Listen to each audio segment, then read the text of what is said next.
Hey everyone, today I'm reading a piece by Simone Weil, or maybe there's a different way to pronounce her name in French. Let's see.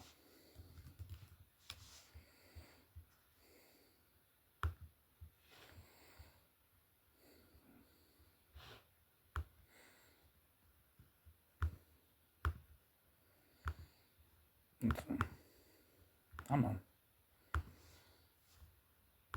Simone Weil. Simone Weil. Simone Weil. They? I don't know, maybe you're hearing an L, I'm not hearing an L. Simone Weil.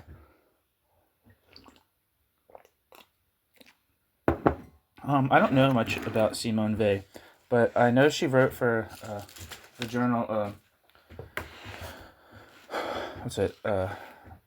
Revolutionnaire Proletarian, or Proletarian Revolutionnaire, one of them. Proletarian Revolutionary or Revolutionary Proletarian, something like that. But which was the journal of Pierre Mott, Pierre, what's his name? Pierre Monat, I believe. And other people wrote in it, like I think C. Liga wrote in it, and I think Souverain wrote in it. It's a very important journal. It's a very important anti-Stalinist left journal that was important in like the 30s. Maybe started in I think it started in the mid-20s. I'm not sure. So let's see what Wikipedia has to say. Simone Weil lived from 1909 to 1943 and was a French philosopher, mystic, and political activist. Since 1995, more than 5,000 scholarly works have been published about Simone Weil, including close analyses and readings of her work. After Simone Weil's graduation from formal education, Simone Weil became a teacher. Simone Weil taught intermittently throughout the 1930s, taking several breaks because of poor health and in order to devote herself to political activism. Such work saw Simone Weil assisting in the trade union movement, taking the side of the anarchists known as the Durruti Column in the Spanish Civil War, and spending more than a year working as a laborer, mostly in car factories, so that she could better understand the working class. Simone Weil became increasingly religious and inclined towards mysticism as her life progressed. Simone Weil wrote throughout her life, although most of her writings did not attract much attention until after her death. In the 1950s and 60s, Simone Weil's work became famous in continental Europe and throughout the English-speaking world. Simone Weil's thought has continued to be the subject of extensive scholarship across a wide range of fields. The mathematician André ʻveɪ was her brother. Alright, so that's enough of her biography. Because she's such an important figure of philosophy, which has such a much wider interest than revolutionary militants. I'm sure her biography is mostly going to be about that on the Wikipedia page, and it looks like it's fairly long. Not that that isn't extremely interesting, but just for my purposes, I don't have time. I'm reading this as part of just getting an overall feel for critical left responses to the USSR. This piece is featured in Marcel van der Linden's Western Marxism in the Soviet Union. Let's see, what is...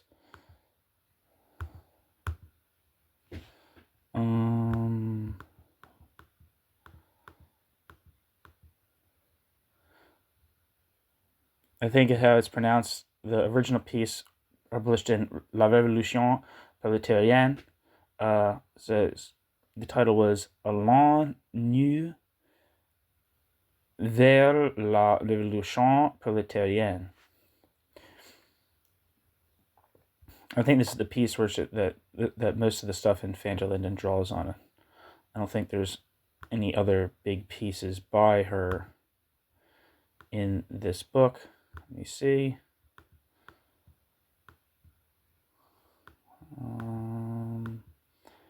No, it doesn't look like she's using any pseudonyms. Alright, yeah, so this is I guess her statement on the Russian question, amongst other questions. So let's see.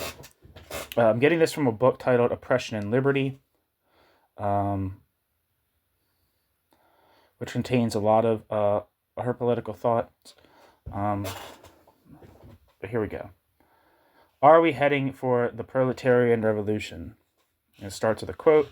Quote, I would not give a farthing for the mortal whom empty hopes can set afire. End quote. Sophocles. The long-foreseen moment has arrived when capitalism is on the point of seeing its development. Wait, here's this from. Sorry. Oh, that's annoying. Did I say? I probably said it already, but I don't remember it. This is from 1933. Okay. The long-foreseen moment has arrived when capitalism is on the point of seeing its development arrested by impassable barriers. In whatever way we interpret the phenomenon of accumulation, it is clear that capitalism stands essentially for economic expansion, and the capitalist expansion has now nearly reached the point where it will be halted by the actual limits of the Earth's surface. And yet never have there been fewer premonitory signs of the advent of socialism. We are in a period of transition, but is transition towards what? No one has the slightest idea, all the more striking, therefore, the carefree security with which we settle down in this transition period as though it were a definite stage, so much so that considerations concerning the crisis of the system have almost everywhere become commonplaces. Certainly, we can always go on believing that socialism will arrive the day after tomorrow, and make a duty or a virtue of this belief, so long as we go on taking day by day the day after tomorrow to mean the next day, but one after today, we shall be sure not to be disappointed. But such a state of mind is difficult to distinguish from that of those worthy people who believe, for instance, in the Last Judgment. If we want to traverse this somber age in manly fashion, we shall refrain, like the Ajax of Sophocles, from letting empty hopes set us afire. Maybe you know what the Ajax of Sophocles is, but I do not.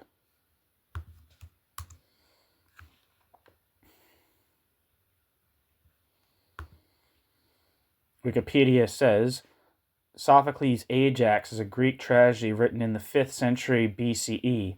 Ajax may be the earliest of Sophocles' 7 tragedies to have survived, though it is probable that he had been composing plays for a quarter of a century already when it was first staged. It appears to belong to the same period as Antigone, which was probably performed in 442 or 441 BCE, when Sophocles was 55 years old. The play depicts the fate of the warrior Ajax the Great, the second greatest hero of Troy, after Achilles, after the events of the Iliad, but before the end of the Trojan War.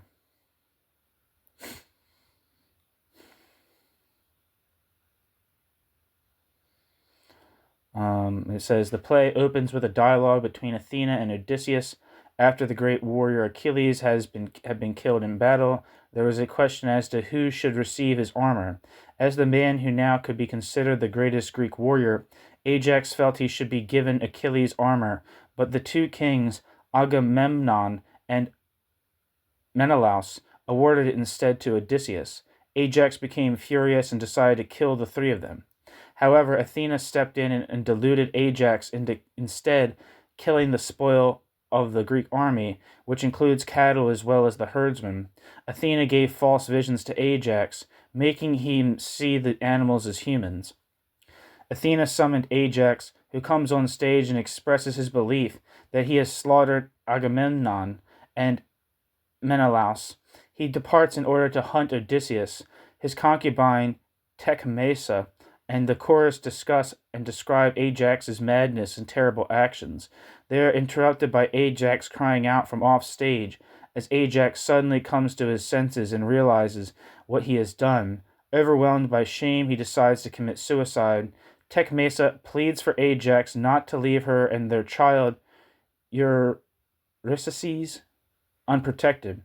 Ajax then gives his son his shield and leaves the house, saying that he is going to purify himself and to bury the sword given to him by Hector.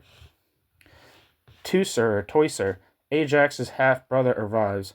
Teucer has arrived from the prophet Calchas that has learned from the prophet Calchas that Ajax should not be allowed to leave his tent until the end of the day or he will die. Tecmessa and soldiers then try to find Ajax, but they are too late. Ajax has indeed buried his sword by impaling himself upon it. Before his suicide, Ajax calls for vengeance against the sons of Atreus, Menelaus, and Agamemnon, and the whole Greek army. Tecmessa is the first one to discover Ajax's body. Teucer then arrives and orders that Ajax's son be brought to him so that he will be safe from foes. Menelaus appears and orders the body not to be moved. The last part of the play is taken up with an angry dispute regarding what to do with Ajax's body. The two kings, Agamemnon and Menelaus, want to leave the body unburied and for scavengers to ravage, while Teucer wants to bury it. Odysseus arrives and persuades Agamemnon and Menelaus to allow Ajax a proper funeral. Odysseus points out that even one's enemies deserve respect and death. The play ends with Teucer making arrangements for the burial.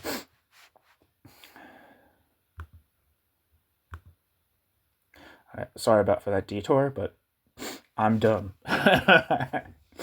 Throughout history, men have struggled, suffered, and died to free the oppressed. Their efforts, when they did not remain sterile, have never led to anything except the replacing of one oppressive regime by another.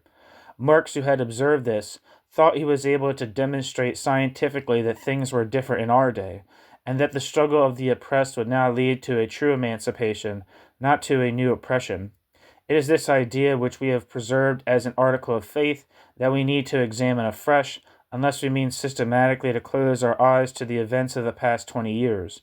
Let us spare ourselves the disillusionments of those who, having fought for liberty, equality, fraternity, discovered one fine day that what they had got was, as Marx says, infantry, cavalry, artillery.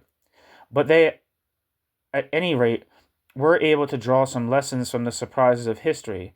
Sadder is the lot of those who perished in 1792 or 1793 in the street or on the frontiers, fully convinced that with their lives they are purchasing the freedom of mankind. If we are to perish in the battles of the future, let us do our best to prepare ourselves to perish with a clear vision of the world we shall be leaving behind. The Paris Commune was an example not only of the creative power of the working class masses and movement, but also the fundamental impotence of a spontaneous movement when it comes to fighting against organized forces of repression. August 1914 marked the bankruptcy of proletarian mass organizations, both on the political and the trade union planes, within the framework of the system. From then onwards, it became necessary to abandon once and for all the hopes placed in this mode of organization, not only by the reformists, but by Engels. On the other hand, October 1917 ushered in new and radiant prospects. At last the means had been found of combining legal with illegal action, the systematic labors of disciplined militants with the spontaneous seething of the masses. All over the world, communist parties were to be found, to which the Bolshevik Party would pass on its knowledge and technique.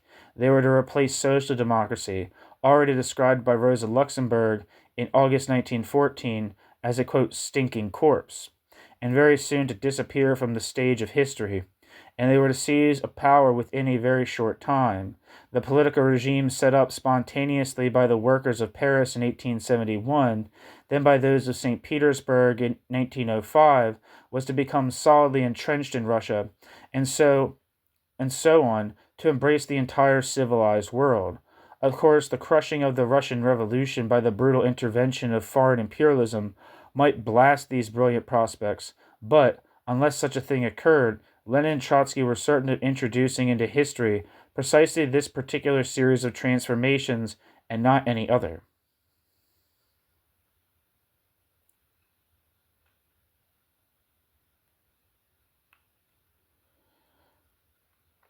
"15 years have elapsed. The Russian Revolution has not been crushed. The Russian Revolution's enemies, both abroad and at home, have been vanquished, and yet nowhere on the surface of the globe, including Russia, are there any Soviets. Nowhere on the surface of the globe, including Russia, is there any Communist Party properly so called. The quote, stinking corpse, unquote, of social democracy has continued for 15 years to infect the political atmosphere, which is hardly the action of a corpse. If at last it has largely been swept away, this has been the work of fascism, not of the revolution. The regime born of October, which had either to expand or perish, has for 15 years accommodated itself very well to the boundaries set by its national frontiers. Its role abroad now consists, as events in Germany clearly demonstrate, in stifling the revolutionary activities of the proletariat. The reactionary bourgeoisie have at last perceived that it has very nearly lost all force of expansion, and are wondering whether they could not now make use of it by arranging defensive and defensive alliances with it with a view to future wars. Parenthesis, see the Deutsche Allgemeine Zeitung for the 27th of May.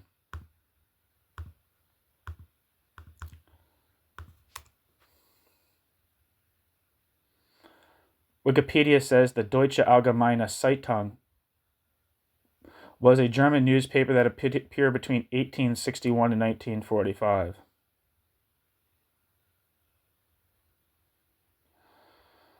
Back to the text.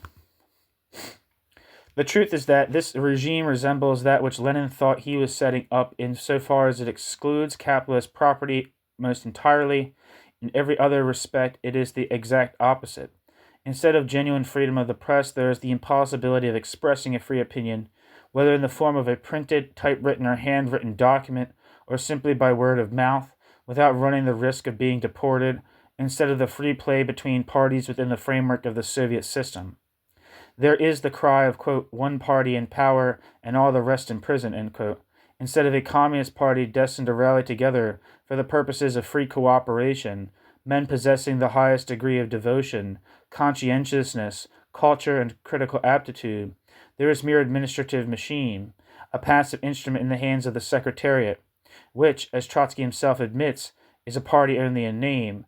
Instead of Soviets, unions and cooperatives functioning democratically and directing the economic and political life of the country, their organizations bearing, it is true, the same names, but reduced to mere administrative mechanisms, instead of the people armed and organized as a militia, to ensure by itself alone defense abroad and order at home, there's a standing army, and a police force freed from control and 100 times better armed than that of the Tsar.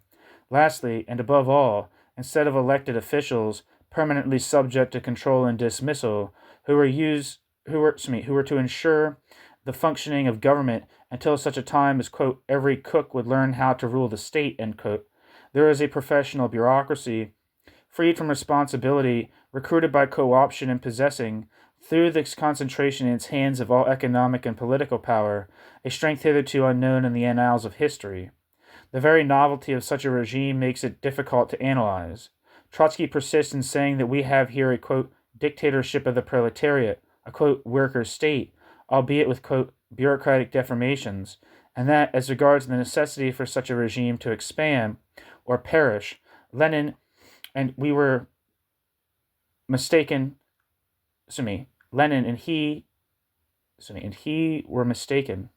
Sorry, I gotta repeat that. Lenin and Trotsky were mistaken only over the time scale. But when an error in degree attains such proportion, we may be permitted to think that an error in kind is involved. In other words, a mistake touching the actual nature of the regime of whose conditions of existence a definition is being attempted. Besides, to call a state a, quote, worker state, unquote, when you go on to explain that each worker in it is put economically and politically at the complete disposal of a bureaucratic caste, sounds like a bad joke. As for the, quote, deformations, this term singularly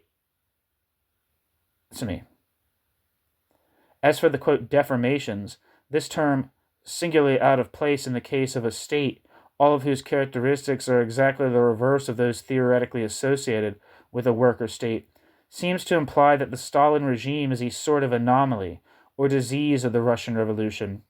But the distinction between the pathological and the normal has no theoretical validity. Descartes used to say that a clock out of order is not an exception to the laws governing clocks, but a different mechanism obeying its own laws.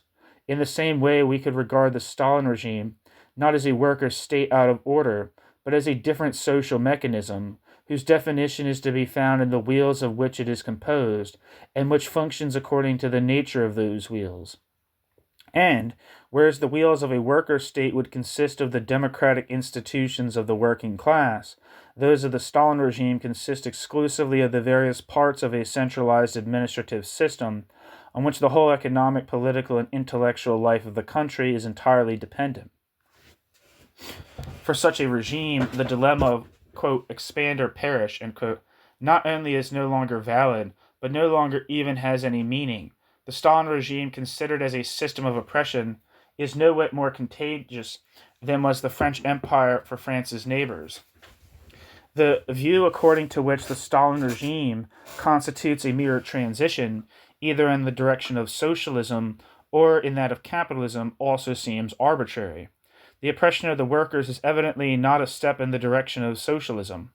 The, quote, bureaucratic and military machine, end quote, which constituted, in Marx's eyes, the real obstacle in the way of a continuous march towards socialism through the simple accumulation of successive reforms, has no doubt not lost this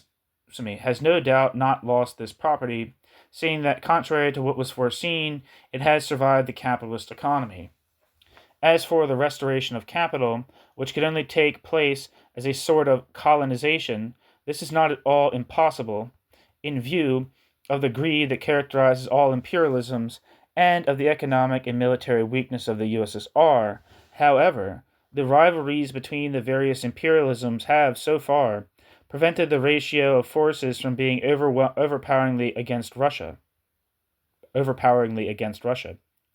At all events, the Soviet bureaucracy is in no sense tending towards a renunciation of its powers, so that the term, quote, transitional would in any case be wrong. There is nothing which entitles us to assert that the Russian state bureaucracy is preparing the ground for any domination other than its own, whether that of the proletariat or that of the bourgeoisie. Actually, all the embarrassed explanations by which the militants trained under Bolshevism try to escape from having to recognize the fundamental falsity of the prospects advanced in October 1917 are based on the same preconceived notion of where those prospects themselves, namely on the assertion, regarded as a dogma, that there can at the present time be only two types of state, the capitalist state and the worker state. This dogma is brutally denied by the development of the regime deriving from the October Revolution. No worker state has ever yet existed on the earth's surface, except for a few weeks in Paris 1871, and perhaps for a few months in Russia 1917 and 1918. On the other hand, for nearly 15 years now, over 1/6 of the globe, there has reigned a state as oppressive as any other, which is neither a capitalist nor a workers' state. Certainly Marx never foresaw anything of this kind, but not even Marx is more precious to us than the truth.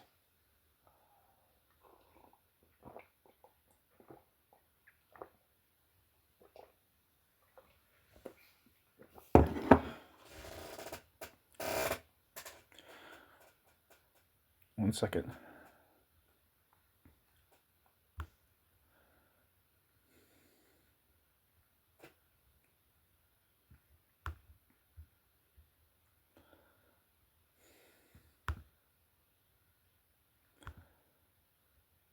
I want to copy that down.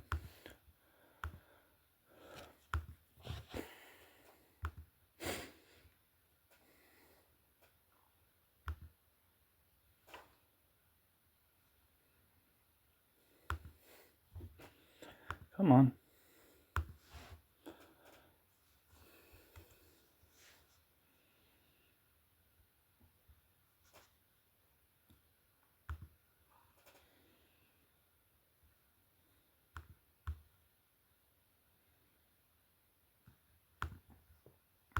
Forgive me for this. I know it's annoying.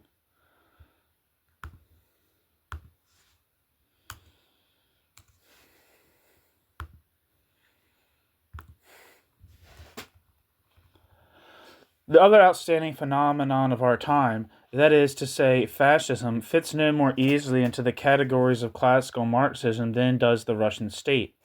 On this subject, too, of course, there are cliches serving as an escape from the painful obligation of having to think.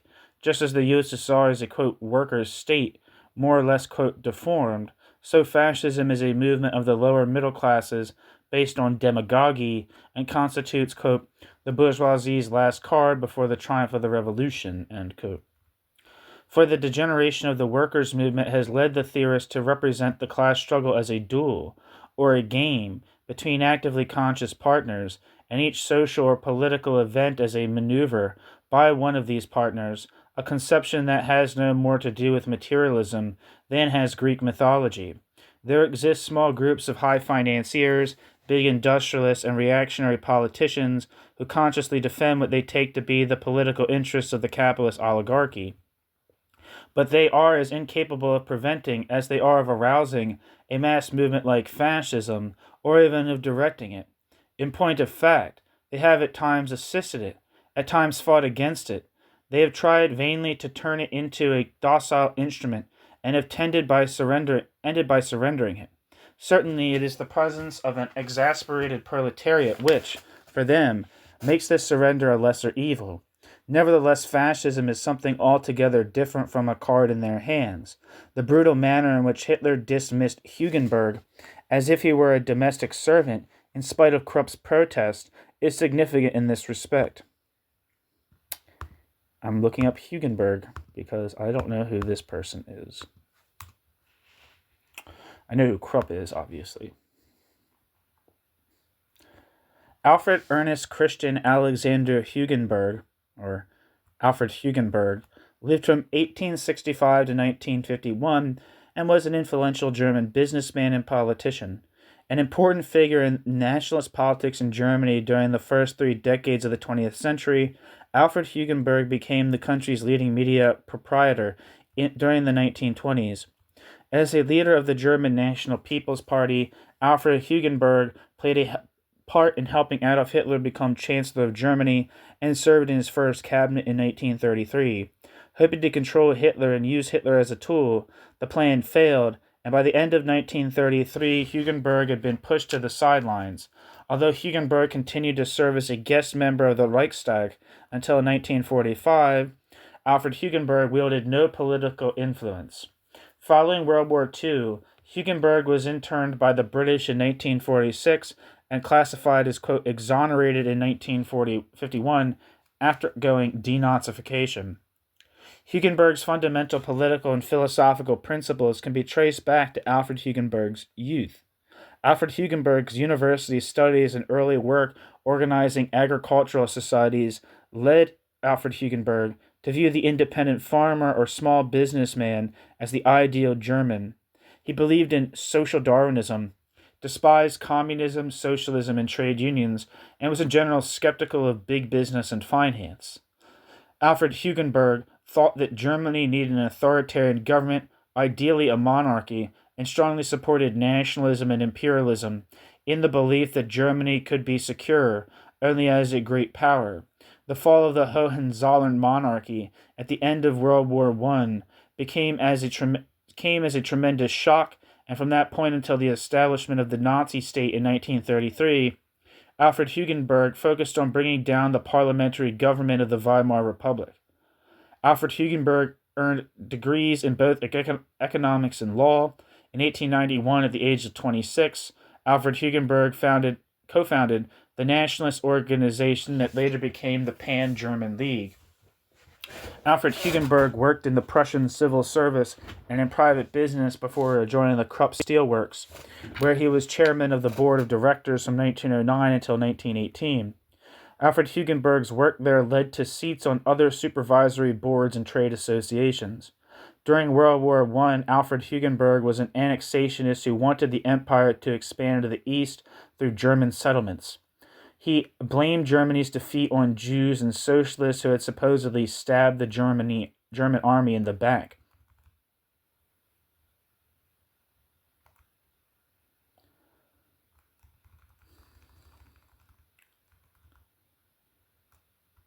After the war, Alfred Hugenberg helped Krupp to concentrate on politics and build up the media empire that he had started in 1916 when he bought the Sherrill Publishing House. The purchase was followed by the news agency Telegraph Union, numerous newspapers, and in 1927 a controlling interest in the Universum Film AG, UFA, a major film producer. Hugenberg's media outlets provided stiff and sometimes dominating competition to older liberal media companies such as Ullstein and Mosa, both of which were owned by Jews. As a representative of the German National People's Party (DNVP), Hugenberg was a member of the Weimar National Assembly from 1919 to 1920, and then of the German Reichstag until 1945. For many years, he provided the majority of the DNVP's funds, and his influence dominated the right-wing press in Germany. As the most influential voice in the DNVP's pan-German bloc, Alfred Hugenberg opposed the Dawes Plan, which attempted to resolve the issues surrounding Germany's reparations payments, in the belief that a return to the economic chaos of hyperinflation would bring down the Republic. Hugenberg became chairman of the DNVP after the party's substantial losses in the 1928 Reichstag elections. Alfred Hugenberg obtained, quote, dictatorial leadership powers and tried to form the party into a, quote, Hugenberg movement. Alfred Hugenberg also shifted emphasis to the extra-parliamentary sphere with the aim of forcing the replacement of parliamentary government by an authoritarian regime. Alfred Hugenberg's radicalism caused the DNVP to split, with many key industrialists leaving the party. Alfred Hugenberg's first tentative media support of Adolf Hitler and the Nazi Party came following the failed beer hall putsch in 1923. The relationship in 1929, when the DNVP and Nazis joined forces in an unsuccessful bid to stop the Young Plan, a second attempt to resolve the reparations issue. The two parties were also the short-lived Harzburg Front of 1931 that was formed to create a united front against the government of Chancellor Heinrich Brüning. Both efforts of cooperation benefited the Nazis more than the DNVP. The Nazis gained the most from the radicalization of the middle classes, and the moderate elements in the DNVP continued to move away from the party. By early 1933, Hugenberg realized that his attempt to ally with the Nazis had failed and that they presented a danger to the state and society. Alfred Hugenberg nevertheless became Minister of Economics and of Food and Agriculture in the Hitler cabinet. Alfred Hugenberg became increasingly isolated in the cabinet and failed in his attempt to become, quote, economic dictator. Alfred Hugenberg was forced out of the cabinet after 5 months on the same day that the DNVP voted to disband. After that, Alfred Hugenberg no longer had any political influence, and over time also had to cede his media holdings to the Nazis. After World War II, Alfred Hugenberg was interned by the British. He died in 1951.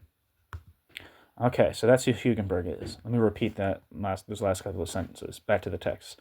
Nevertheless, fascism is something altogether different from a card in their hands. The brutal manner in which Hitler dismissed Hugenberg, as if he were a domestic servant, in spite of Krupp's protest, is significant in this respect. Nor must it be forgotten that fascism definitely puts an end to that interplay of parties, born of the bourgeois regime, which no bourgeois dictatorship, even in time of war, had ever yet suppressed, and that it has installed in its place a political regime more or less the same in structure as that of the Russian regime as defined by Tomsky, quote, one party in power and all the rest in prison, end quote. We may add that the mechanical subordination of the party to the leader is the same in each case and guaranteed in each case by the police. But political sovereignty is nothing without economic sovereignty, which is why fascism tends to approach the Russian regime on the economic plane also, by concentrating all power, economic as well as political, in the hands of the head of the state. Here, however, fascism comes up against capitalist property, which it has no intention of destroying. There lies a contradiction whose outcome it is difficult to foresee, But just as the mechanism of the Russian state cannot be explained merely by, quote, deformations, so this fundamental contradiction in the fascist movement cannot be explained merely by demagogy. What is certain is that, whereas Italian fascism only attained to the concentration of political power after many long years which exhausted its impetus, National Socialism, which reached the same result in less than 6 months, still contains immense reserves of energy and tends to go very much further. As a report issued by an important German concern clearly shows, La Humanité quoted it without perceiving its significance. The bourgeoisie is alarmed at the threat of state control, and, indeed, Hitler has set up state organs without sovereign power to condemn workers or owners to 10 years hard labor and to confiscate businesses. Vain efforts are made in the attempt to bring National Socialism at all costs within the Marxist framework, to find at the heart of the movement a disguised form of the class struggle between the instinctively socialist rank and file and the leaders standing for the interest of big business, whose aim is to hoodwink the masses by skillful demagogy. To begin with, nothing entitles us to declare with certainty that Hitler and Hitler's lieutenants, whatever their ties with monopolistic capitalism, are mere instruments in its hands. And then, above all, the orientation of the Hitlerite masses, though violently anti-capitalist, is by no means socialist, any more so than the demagogic propaganda of the leaders. For the objective is to place the national economy, not in the hands of the producers grouped into democratic organizations, but in the hands of the state apparatus.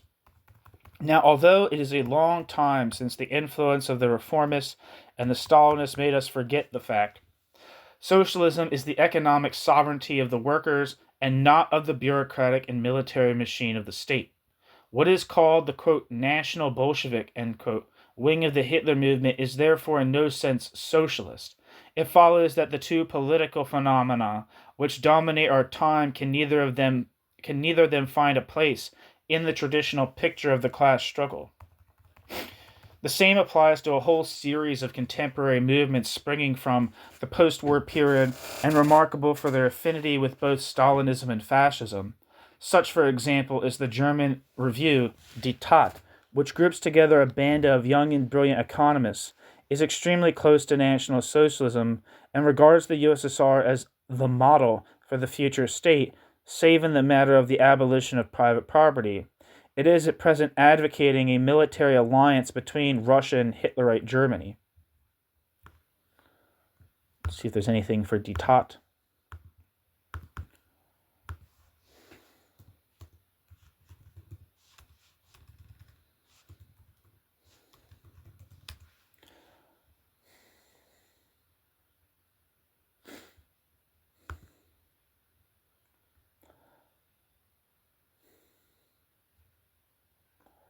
I don't know if this is the same newspaper, but it says Die Tat, the deed or the action, was a German monthly publication of politics and culture. It was founded in April 1909, and its publisher from 1912 on was Eugen Diedrichs from Jena. From 1939 until 1944, Die Tat was continued as Das 20 Jahrhundert. I don't know what that means. Anyway, back to the text. I don't even know if it's the right magazine, but gave it a shot. In France, we have a few groups such as that of the review Plans.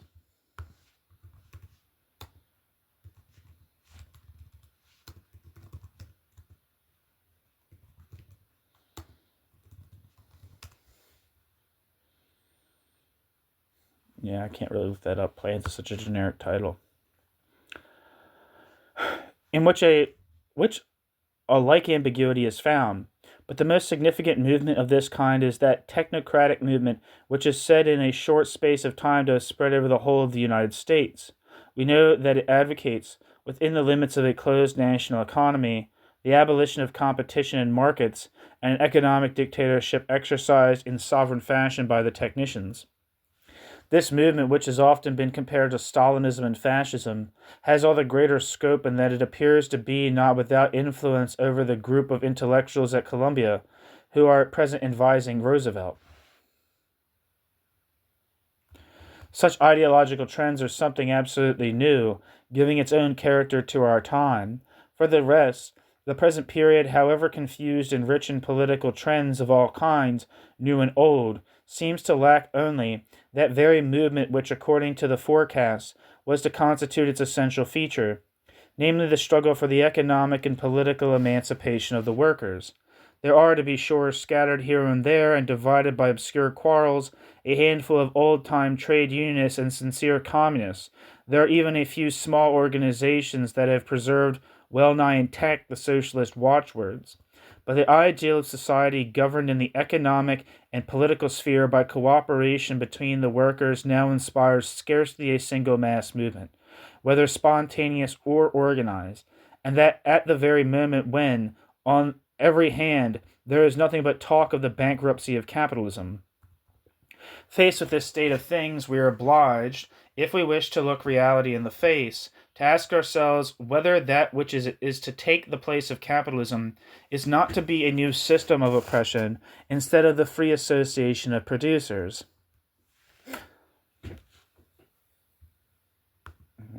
One second.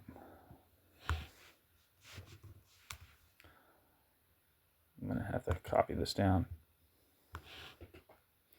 Faced with this state of things, we are obliged, if we wish to look reality in the face, to ask ourselves whether that which is to take the place of capitalism is not to be a new system of oppression instead of the free association of producers. I should like in this connection to submit an idea purely as a hypothesis for examination by the comrades. We can say, to put it briefly, that up to the present, mankind has known two principal forms of oppression. The one, slavery or serfdom, exercised in the name of armed force, the other in the name of wealth, thus transformed into capital. What we have to determine is whether these are not now being succeeded by a new species of oppression exercised in the name of management.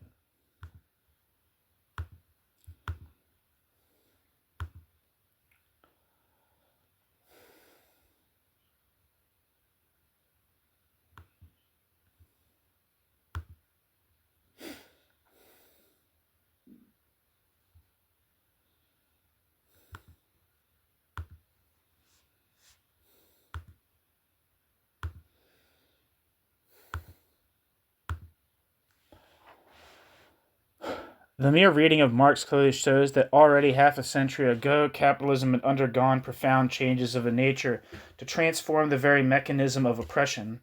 This transformation has become more and more pronounced between Marx's death and the present time, and at a particularly accelerated tempo during the post-war years. We already see in Marx that the phenomenon which makes capitalism what it is, namely the buying and selling of manpower, has become, in the course of the development of big industry, a subordinate factor in the oppression of the working masses. The decisive moment, so far as the worker's reduction to slavery is concerned, is no longer the moment when, on the labor market, he sells his time to the boss, but the moment when, having scarcely crossed the threshold of the factory, he is swallowed up by the undertaking. We know Marx's terrible utterances on this subject. Quote, in craftsmanship and fabrication by hand, the worker makes use of the tool. In the factory, he is at the service of the machine. End quote. Marx. Quote, in the factory there exists a dead mechanism, independent of the workers, which incorporates the workers as living cogs. End quote. Marx. Quote, it is only with mechanization that the inversion, of the relationship between the worker and the conditions of work, becomes a reality that can be grasped in the technique itself. End quote. Marx. Quote, the separation of the spiritual forces of the process of production from manual work and the transformation of the former into forces of oppression. Quote, the separation of the spiritual forces of the process of production from manual work and the transformation of the former into forces of oppression exercised by capital over labor is fully accomplished. In large-scale industry built up on the basis of mechanization. The detail of the individual destiny, of the worker working at the machine disappears, like some squalid trifle before the knowledge, the tremendous natural forces, and the collective labor which are crystallized in the machine system and go to make up the owner's power. End quote. Marx. If we leave out hand fabrication, which can be regarded as a mere transition, we may say that the oppression of the wage earners, based to begin with essentially on the relationship between property and exchange in the days of small workshops, has become, with the advent of mechanization, a mere aspect of the relationships involved in the very technique of production. To the conflict set up by money between buyers and sellers of labor has been added another conflict set up by the very means of production, between those who have the machine at their disposal and those who are at the disposal of the machine. The Russian experiment has shown that, contrary to what Marx too readily assumed, the first of these conflicts can be eliminated without entailing the disappearance of the second. In capitalist countries, both conflicts coexist, and this coexistence gives rise to considerable confusion. The same men sell themselves to capital and serve the machine. On the other hand, it is not always the same men who own the capital and run the business. As a matter of fact, there was still, not so long ago, a class of workmen who, although wage earners, were not simply living cogs in the service of the machines, but on the contrary, carried out their work while using machines with as much freedom, initiative, and intelligence as the craftsman who wielded his tool. These were the skilled workmen. The class of workmen, which, in each industrial concern, constituted the essential factor in production, has been more or less swept away by rationalization.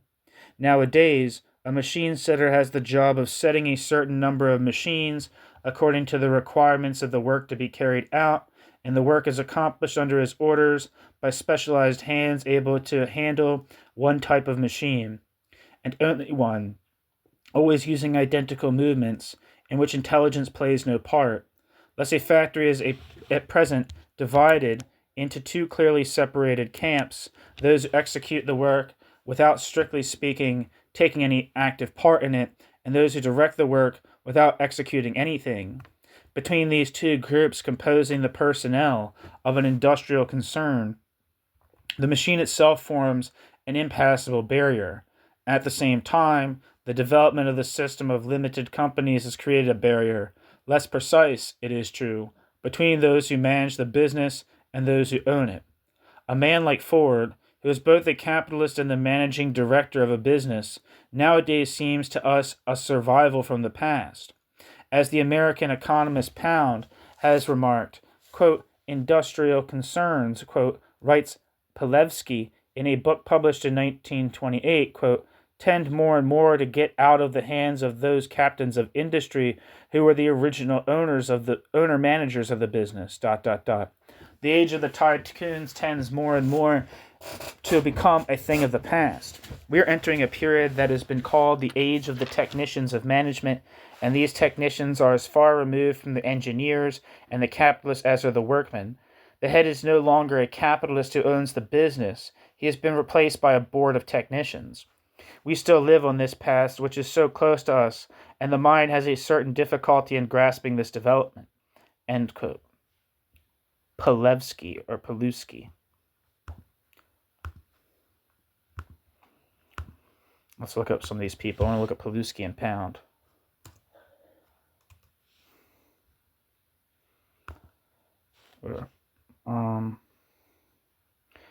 It looks like Pilevsky might have been, this might be who he was referring to, Gaston Pilevsky, a French politician and close associate of Charles de Gaulle during and after World War II. He is also remembered as the lover of the English novelist Nancy Mitford and appears in a fictionalized form in two of her novels. I don't know if that's who we're talking about here. It probably is who we're talking about. I don't know. And Pound, economist.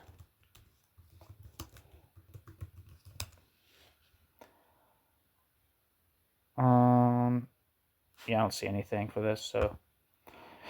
Carrying on.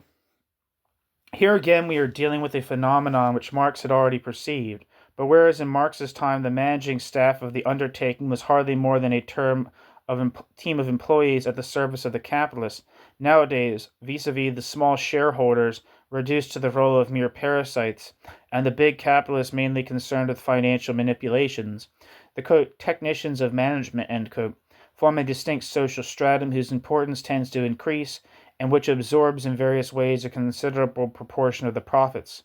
Leroy, that's Lucien Leroy, in his book on the USSR, analyzing the mechanism of the exploitation exercised by the bureaucracy, remarks that, quote, the personal consumption of the bureaucrats, end quote, a consumption disproportionate, generally speaking, to the value of the services rendered by them, quote, effected regularly and as a fixed charge, end quote, operates almost independently of capital reserve requirements, which figure under the heading, quote, profits, only after, quote, running cost, that is to say, the needs of the bureaucracy, have been covered, and he compares this system to the capitalist system under which, quote, capital reserve requirements come before the payment of the dividends, end quote.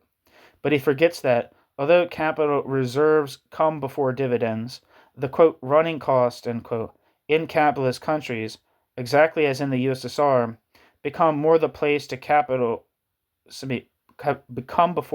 to capital reserve. Never has this phenomenon been as striking as today, when undertakings on the verge of bankruptcy, having sacked a host of workmen and working at a third or a quarter of their productive capacity, preserve almost intact a managerial staff composed of a few directors drawing fat fees and clerks who are ill paid, but whose numbers are out of all proportion to the rate of production. Consequently, there are grouped around the undertaking three quite distinct social strata: the workers, passive instruments of the undertaking; the capitalists, whose authority rests on an economic system in process of decay; and the managing personnel, who rely, on the contrary, on a technique whose development only keeps on increasing their power. The rise of the bureaucratic element in industry is only the most characteristic aspect of an altogether general phenomenon. The essential thing about this phenomenon is a specialization increasing from day to day. The transformation that has taken place in industry, where skilled workmen capable of understanding and handling many types of machine have been replaced by specialized unskilled hands automatically trained to serve one type of machine only, is the image of a development which has occurred in every field. If the workers are becoming more and more lacking in technical knowledge, the technicians are not only often pretty ignorant of working practice, but furthermore their proficiency is in many cases limited to a quite restricted field.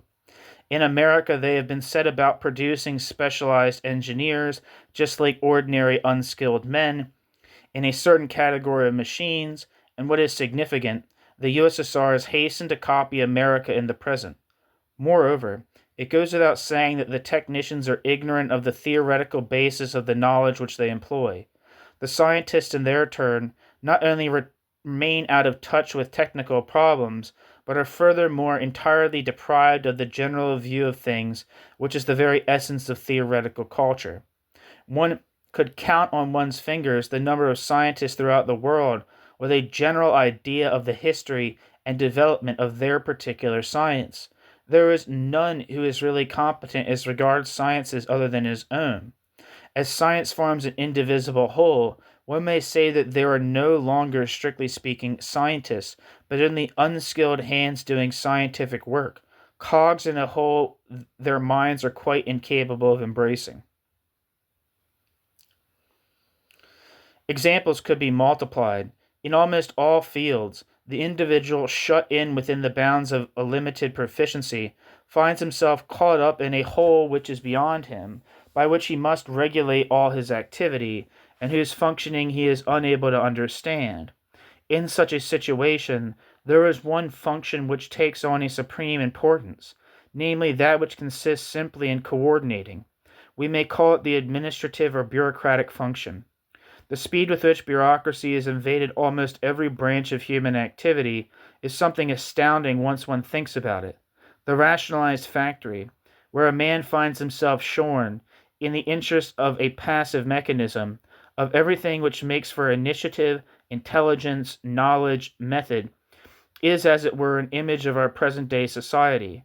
For the bureaucratic machine, though composed of flesh, and of well-fed flesh at that, is none the less as irresponsible and soulless as are machines made of iron and steel. The whole evolution of present-day society tends to develop the various forms of bureaucratic oppression and to give the forms of bureaucratic oppression a sort of autonomy in regard to capitalism as such. That is why it is our duty to define this new political factor more clearly than Marx was able to do. As a matter of fact, Marx had perceived the force of oppression constituted by bureaucracy. Marx had seen perfectly well that the true obstacle to emancipatory reforms is not the system of exchange and of property, but, quote, the bureaucratic and military machine, end quote, of the state. Marx had quite understood that the most disgraceful blot to be wiped out by socialism is not wage earning, but the, quote, degrading division between manual and intellectual work, end quote, or, according to another formula, quote, the separation of the spiritual forces of labor from manual labor, end quote. But Marx did not ask himself whether this was not a case of an order of problems independent of the problems presented by the operation of the capitalist economy, properly so called. Although Marx had witnessed the division between property and management in capitalist enterprise, Marx did not ask himself whether the administrative function, insofar as it is permanent, might not, independently of all monopoly over property, give rise to a new class of oppressors. And yet, though one can see very well how a revolution can, quote, expropriate the expropriators, end quote, one cannot see how a method of production founded on the subordination of those who do the work to those who coordinate could do otherwise than produce automatically a social structure of which the distinguishing mark is the dictatorship of a bureaucratic caste. Not but one can imagine a control and a system of rotation whereby equality in the state as well as in the actual process of industrial production could be restored. But in point of fact, when a social stratum finds that it has any kind of monopoly in its hands, it preserves that monopoly until the very foundations on which it rests have been undermined by the historical process. It was in this way that feudalism fell, not through the pressure of the lower orders themselves taking possession of armed force, but by the substitution of trade for war as the principal means of domination. In the same way, the social stratum of which the mark is the exercise of administrative functions will never consent, whatever the legal system of property may be, to allow the working masses access to those functions, to teach, quote, every cook how to rule the state, end quote, or every unskilled worker how to run the business. Every system characterized by the domination of one class over another in effect corresponds, historically, to the distinction between one dominant social function and one or several subordinate functions. Thus, in the Middle Ages, production was something subordinate as compared to the defense of the fields by armed force. At the next stage, production, having become essentially industrialized, found itself subordinated to distribution. Socialism will exist when the dominant function is productive labor itself. But this cannot happen as long as a system of production continues in which labor as such finds itself subordinated, by means of the machine, to the function consisting in coordination of labor. No expropriation can solve this problem, against which the heroism of the Russian workers was shattered. Abolishing the division of men into capitalists and proletarians does not in the least imply that, quote, the separation of the spiritual forces of labor from manual labor, end quote, must disappear even progressively.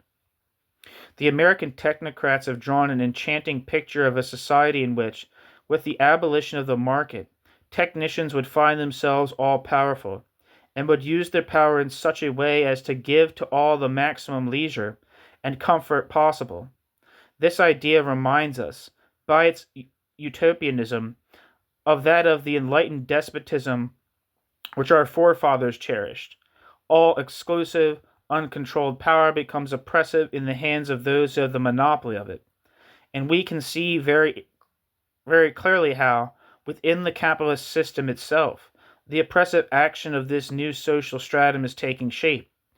In the field of production, the bureaucracy, an irresponsible mechanism, brings about, as Lara has observed in connection with the USSR, on the one hand an unlimited parasitism, and on the other an anarchy which, in spite of all the quote plans, is at least equal to that occasioned by capitalist competition. As for the relationships between production and consumption, it would be useless to hope that a bureaucratic caste, whether Russian or American, would restore them by subordinating the first to the second. Every human group that exercises power does so, not in such a way as to bring happiness to those who are subject to it, but in such a way as to increase that power. It is a matter of life and death for any form of domination whatsoever. As long as production remained at a primitive stage of development, the question of power was decided by armed force. Economic changes transferred it to the plane of production itself. It was in this way that the capitalist system came into being. The development of the system later restored war as an essential means in the struggle for power, but under a different form. Superiority in the armed struggle presupposes, nowadays, superiority in production itself. If the free play of competition is the final object of production in the hands of the capitalists, its final object is in the hands of the technicians, organized into a state bureaucracy, would necessarily be preparation for war. Besides, as Rousseau had already understood, no system of oppression is interested in the welfare of the oppressed. It is on their miserable condition that oppression can rest the more easily the whole of its weight. As for the moral atmosphere that a regime of bureaucratic dictatorship can bring about, we can realize here and now what it can be like. Capitalism is only a system for exploiting productive work. If we leave out the proletariat's efforts at emancipation, it has given full scope, in every branch of society, to initiative, free inquiry, invention, and genius. On the other hand, the bureaucratic machine, which excludes all judgment and all genius, tends by the bureaucratic machine's very structure to concentrate all powers in the bureaucratic machine's self. The bureaucratic machine therefore threatens the very existence of everything that still remains precious for us in the bourgeois regime. Instead of the clash of contrary opinions, we should have, on all subjects, an official opinion from which no one would be able to deviate. Instead of the cynicism characteristic of the capitalist system, which severs all bonds between man and man in order to replace them by mere relationships of interest, a carefully cultivated fanaticism, calculated to make poverty, in the eyes of the masses, no longer a burden passively to be borne, but a sacrifice freely consented to, a mixture of mystical devotion and unbridled bestiality, a state religion that would stifle all individual values, that is to say, all real values. The capitalist system, and even the feudal system, which, through the disorder which it involved, allowed here and there individuals and collectivities to develop in an independent manner, not to mention that blissful Greek system under which the slaves were at least employed in seeing to the wants of free men, all these forms of oppression appear as forms of a free and happy existence, when compared with a system that would methodically destroy all initiative, all culture, all thought. Are we really threatened with subjection to such a system? We are perhaps more than threatened with it. It seems as though we could see it taking shape before our eyes. War, which perpetuates itself under the form of preparation for war, has once and for all given the state an important role in production, despite the fact that, even in the very heat of the struggle, the capitalist interests have often come before those of national defense. As the example of bbrie, I don't know, let's see. Maybe it's not even a person. Briey.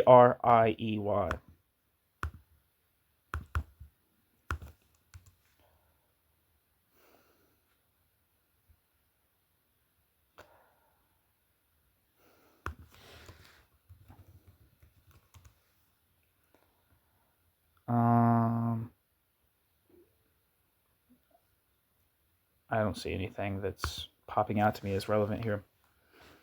Where is I? Where am I?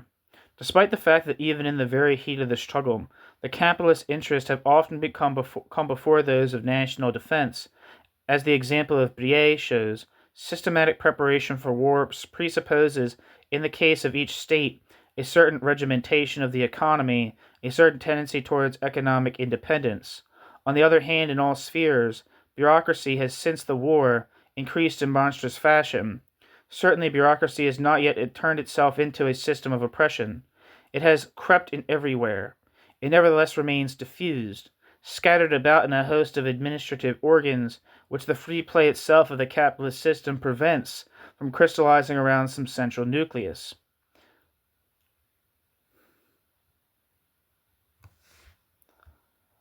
Fried, the principal theorist of the review devote, quote, said in 1933, quote, "We are practically speaking under the domination of the trade union bureaucracy, the industrial bureaucracy, and the state bureaucracy, and these three bureaucracies are so alike that any one of them could be put in place of another," end quote. Fried, devote.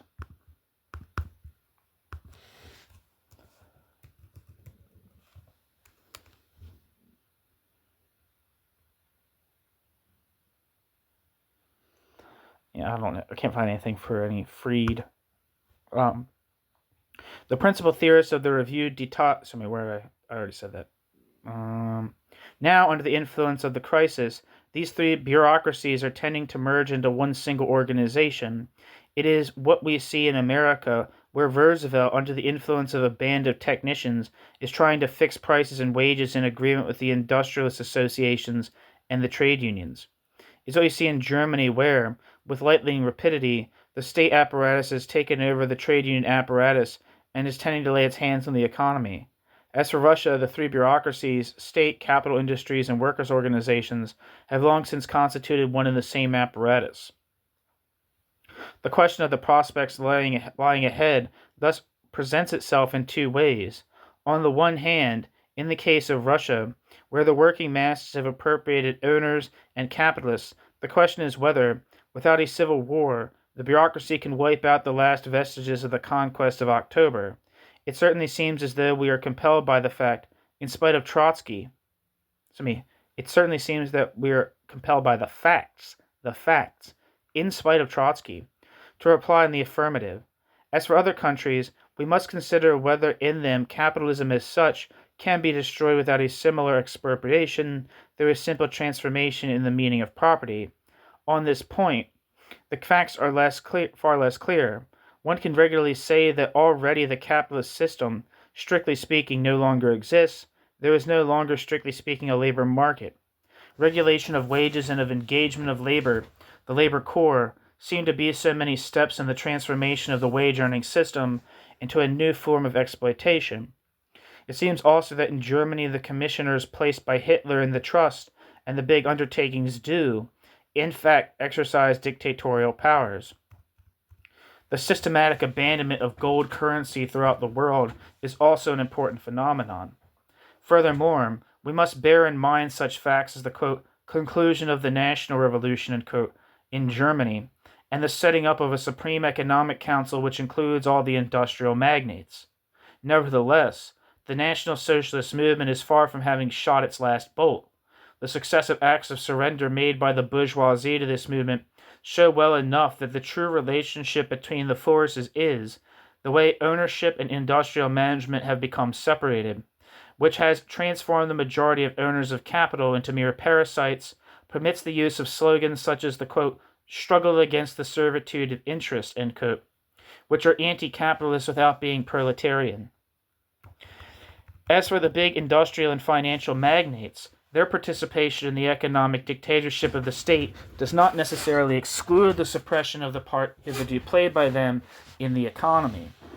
Finally, if political factors may be taken as signs of economic evolution, one cannot disregard the fact that all the political currents which now affect the masses, whether they style themselves fascist, socialist, or communist, tend towards the same form of state capitalism.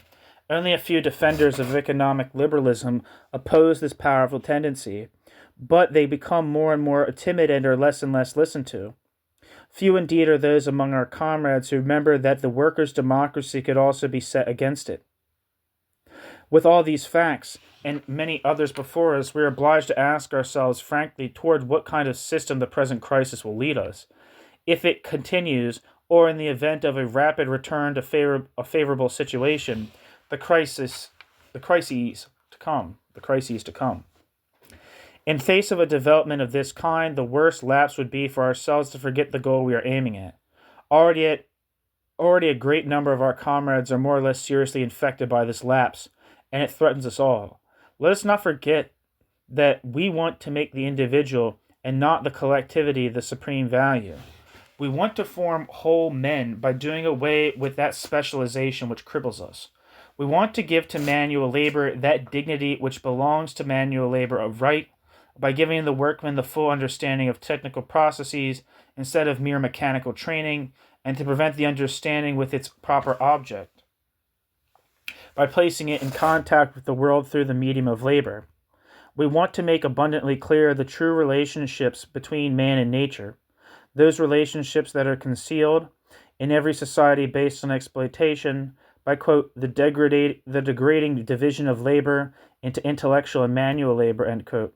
We want to give back to man, that is to say to the individual, the powers which it is his proper function to exercise over nature, over tools, over society itself, to reestablish the importance of the workers as compared with the material conditions of work, and instead of doing away with private property, quote, to turn individual property into something real,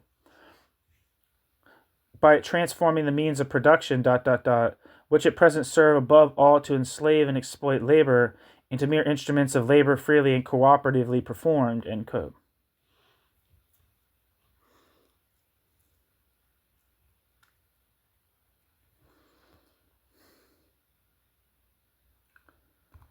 I don't know who that quote is from. Maybe Marx, I'm not sure. That is the proper task of our generation. For several centuries now, ever since the Renaissance, men of thought and men of action have labored methodically to give the human mind mastery over the forces of nature, and their success has surpassed all expectations. But during the last century, it came to be realized that society itself is a force of nature, as blind as the others, as dangerous for man if he does not succeed in mastering it.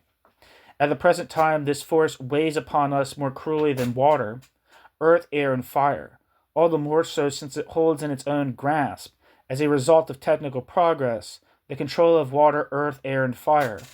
The individual has found himself brutally deprived of the means of combat and of labor. Neither war nor production is any longer possible without a total subordination of the individual to the collective industrial machine.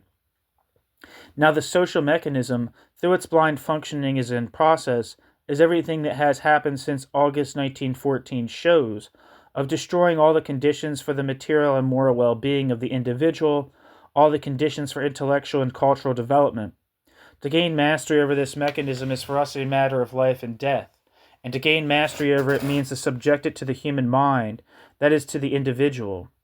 In the subordination of society to the individual lies the definition of true democracy, and that of socialism as well. But how are we to master this blind force when it possesses, as Marx has shown in striking phrases, all the intellectual and moral forces crystallized in one monstrous machine? We should look in vain in Marx's literature for a reply to this question. Are we, then, to despair? Certainly, we would not lack reasons for its despairing. It is difficult to see wherein one could place one's hopes. The ability to judge freely is becoming rarer and rarer, more especially in intellectual circles, owing to that specialization which forces each one of us, in the fundamental questions raised by each theoretical piece of research, to believe without understanding. Thus, even in the domain of pure theory, individual judgment finds itself invalidated in face of the results arrived at by collective effort. As for the working class, its position as a passive instrument of production hardly prepares the working class for taking its own destiny into its hands. The present generations were first of all decimated and demoralized by the war. Then peace and prosperity, once restored, brought the present generations, on the one hand, a display of wealth and a fever for speculation which have deeply corrupted all classes of the population, and on the other hand, technical changes which have deprived the working class of the working class's main strength. For the hope of the revolutionary movement rested on the skilled workmen, the only ones who combined thought and action in industrial work, or who took an active and vital part in the carrying on of the undertaking, the only ones capable of feeling themselves ready to take over one day the responsibility for the whole of economic and political life. Indeed, they formed the most solid nucleus of the revolutionary organizations, and now rationalization has done away with their function and has barely left more than specialized, unskilled workmen, completely enslaved to the machine. Then came unemployment, which descended upon the working class, thus crippled without producing any reaction. If it has exterminated fewer men than did the war, it has brought about a far more profound demoralization by reducing great masses of workers, and in particular the whole of the younger generation, to a parasitic condition which, through being prolonged, has come in the end to seem permanent to those who are its victims. The workers who have remained in the factories have at length come themselves to consider the work they do no longer as an activity indispensable to production, but as a favor granted them by the undertaking being the business. Thus, employment, where it is most widespread, ends up by reducing the proletariat as a whole to a parasitic frame of mind. It is true that prosperity may return, but no prosperity can now save those generations that have spent their adolescence and youth in a state of idleness more exhausting than work itself, or preserve the coming generations from another crisis or another war. Can the workers' organizations give the proletariat the strength it lacks? The very complexity of the capitalist system, and consequently of the problems that the struggle to be waged against it raises, carries in the very heart of the working class movement, quote, the degrading division of labor into manual and intellectual labor, end quote. Spontaneous struggle has always proved itself to be ineffective, and organized action almost automatically secretes an administrative apparatus which, sooner or later, becomes oppressive. Nowadays, such oppression is accomplished in the form of an organic liaison, either with the national state apparatus or with the Russian state apparatus. Consequently, our efforts run the risk not only of remaining ineffectual, but of turning themselves against us, to the advantage of our arch-enemy, fascism. The work of agitation, by fanning revolt to white heat, can serve the cause of fascist demagogy, as the work of the German Communist Party shows. The work of organization, by fostering bureaucracy, can also promote the advent of fascism, as the example of social democracy shows. Militants can take the place of the working class. The emancipation of the workers will be carried out by the workers themselves, or it will not take place at all. Now, the most tragic fact of the present time is that the industrial crisis affects the proletariat more profoundly than the industrial crisis does the capitalist class, so that it seems to be not merely the crisis of a system, but of our society itself. These two views will no doubt be taxed with defeatism, even by comrades who endeavor to see clearly. It is doubtful, however, whether we gain anything by using in our ranks the vocabulary of the general staff. With us, the very word discouragement ought to have no meaning. The only question that arises is whether we should or should not continue the struggle. If the former, then we shall struggle with as much enthusiasm as if victory were assured. There is no difficulty whatever, once one has decided to act, in maintaining intact, on the level of action, those very hopes which a critical examination has shown to be well nigh unfounded. In that lies the very essence of courage.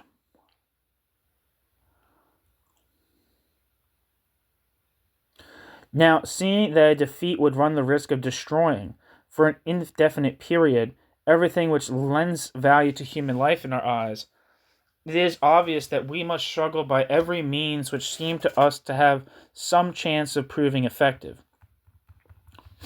A man who is thrown overboard in the middle of the ocean ought not to let himself drown, even even though there is very little chance of his reaching safety, but to go on swimming until exhausted, and we are not really without hope.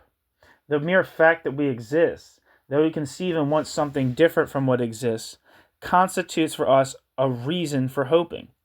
The working class still contains, scattered here and there, to a large extent outside organized labor, an elite of workers inspired by the force of mind and spirit that is found only among the proletariat, ready, if need be, to devote themselves wholeheartedly, with the resolution and conscientiousness that a good workman puts into his work, to the building of a rational society. If circumstances are propitious, a spontaneous movement of the masses can carry them to the front of the stage of history. In the meantime, one can only help them to prepare themselves, to think things out, to acquire influence in the workers' organizations that still remain living, that is to say, in the case of France, in the unions, and lastly to band together for the purpose of carrying out, in the streets or in the factories, such actions as are still possible in spite of the present apathy of the masses, an effort tending towards the grouping together of all that has remained healthy at the very heart of industrial undertakings, avoiding both the stirring up of primitive feelings of revolt and crystallization of an administrative apparatus, may not be much, but there is nothing else. The only hope of socialism resides in those who have already brought about in themselves, as far as is possible in the society of today, the union between manual and intellectual labor, which characterizes the society we are aiming at. But in addition to this task, the extreme inadequacy of the arms we have at our disposal compels us to undertake another. If, as is only too possible, we are to perish, let us see to it that we do not perish without having existed. The powerful forces that we have to fight are preparing to crush us, and it is true that they can prevent us from existing fully, that is to say, from stamping the world with the seal of our will. But there is one sphere in which they are powerless. They cannot stop us from working towards a clear comprehension of the object of our efforts, so that, if we cannot accomplish that which we will, we may at least have willed it, and not just have blindly wished for it, and, on the other hand, our weakness may indeed prevent us from winning, but not from comprehending the force by which we are crushed. Nothing in the world can prevent us from thinking clearly. There is no contradiction whatever between this task of theoretical elucidation and the task set by the actual struggle. On the contrary, there is a correlation, since one cannot act without knowing what one intends and what obstacles have to be overcome. Nevertheless, since the time at our disposal is in any case limited, we are forced to divide it between thought and action, or to talk more modestly, preparation for action. It is not by any set of rules that this division can be determined, but only by the temperament, turn of mind, and natural gifts of each one, by the conjectures each one forms about the future, by the chance play of circumstances. At all events, the greatest calamity that could befall us would be to perish incapable of winning and of understanding. Revolution Proletarian, number 158, 25th of August, 1933. That's the end of the piece, which has been titled, come on, back to the top. Prospects. Are we headed for the proletarian revolution? Thank you so much for listening.